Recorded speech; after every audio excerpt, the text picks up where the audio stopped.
విలువలు విశ్వసనీయతకు ఇది అద్దం పట్టే రాజకీయము అని చెప్పి చంద్రబాబు నాయుడు గారికి కూడా చూపించే గొప్ప తెగువతో అందరూ కూడా గొప్ప తెగువ చూపించారు. మీ అందరి తెగువకు, విలువల పట్ల, విశ్వసనీయత పట్ల మీరు చూపించిన నిబద్ధతకు మీ అందరికీ కూడా హ్యాట్స్ ఆఫ్ తెలియజేస్తాను.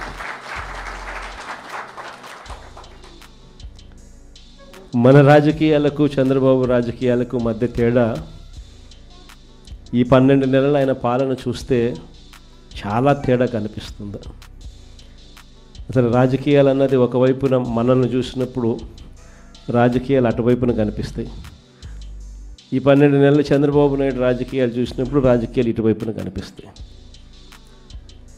ఇద్దరి మధ్య తేడా అంత ప్రస్ఫుటంగా కనిపిస్తూ ఉంది. మనమేమో మన రాజకీయ జీవితం అంతా కూడా, మన ప్రస్థానం అంతా కూడా ఎప్పుడూ కూడా ప్రజలు మనకు అధికారం ఇస్తేనే మనం తీసుకున్నాం.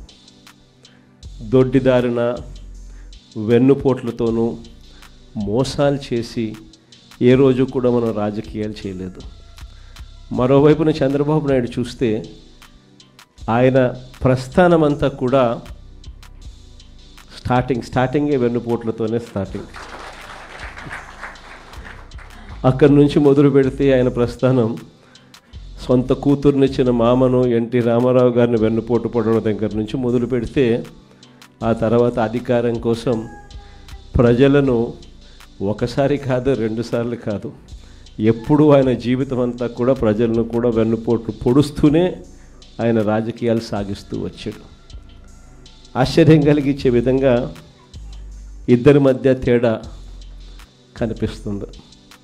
కుప్పం మున్సిపాలిటీ నిజంగా ఆశ్చర్యం కలిగించే మున్సిపాలిటీ. చంద్రబాబు నాయుడు గారు ముఖ్యమంత్రి కాకమునుపు ఇక్కడ ప్రజాస్వామ్యబద్ధంగా ఎన్నికలు జరిగితే ప్రజలు ఓట్లు వేస్తే ఈ కుప్పం మున్సిపాలిటీలో 25 వార్డులకు గాను వైఎస్ఆర్సీపీ 19 గెలిచింది. తెలుగుదేశం పార్టీ గెలిచింది కేవలం 6. మరి తెలుగుదేశం పార్టీ గెలిచింది కేవలం 6 అయితే 25లో 19 వైఎస్ఆర్ కాంగ్రెస్ పార్టీ తరపున ప్రజలు ఓట్లేసి వైఎస్ఆర్ కాంగ్రెస్ పార్టీని గెలిపించిన పరిస్థితులు ఉంటే మరి మున్సిపల్ చైర్మన్ ఎవరు కావాలి? వైఎస్ఆర్ కాంగ్రెసే పార్టీ తరపు నుంచే కావాలి కదా. కానీ అక్కడ కూడా దౌర్జన్యాలు, ఏ స్థాయిలోకి దౌర్జన్యాలు ఉన్నాయి అని అంటే ఏకంగా బెదిరించి మున్సిపల్ చైర్మన్ను రాజీనామా చేయించి వాళ్ళ దగ్గర వాళ్ళ పార్టీలోకి తీసుకోవడం. అంతటితో కూడా ఆగిపోవడం లేదు.